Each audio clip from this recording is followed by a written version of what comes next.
How can you determine when it's your turn to get that vaccine? Well, my co-anchor Aaron Groff today goes step by step and has some answers for you.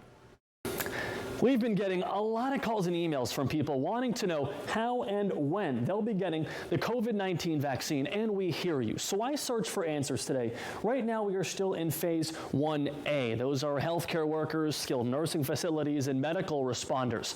Monterey, Santa Cruz, and San Benito County spokespeople tell me we're going to be there for quite a little while longer. Santa Cruz, for example, says it could be as long as 4 to 6 weeks.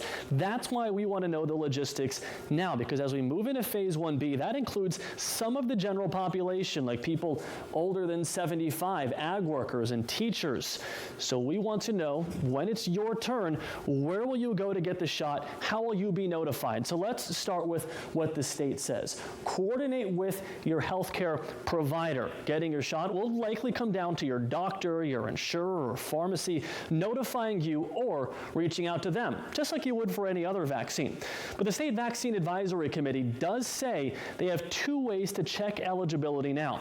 You can call the COVID hotline or email the COVID call center. They are also working on an online portal and a registry that are being considered and developed at this moment. I'm told we'll learn more on the state level either today or tomorrow. Let's move locally now. In Monterey County, I also learned a vaccine portal is coming, not to register for a shot, but express interest and be notified about tier changes. San Benito County is also working on a countywide notification system for their updates. And all 3 counties tell me they're working to develop vaccine clinics. That's once the vaccine's available for the wider public. Santa Cruz also says pop-up clinics will be for people without a provider.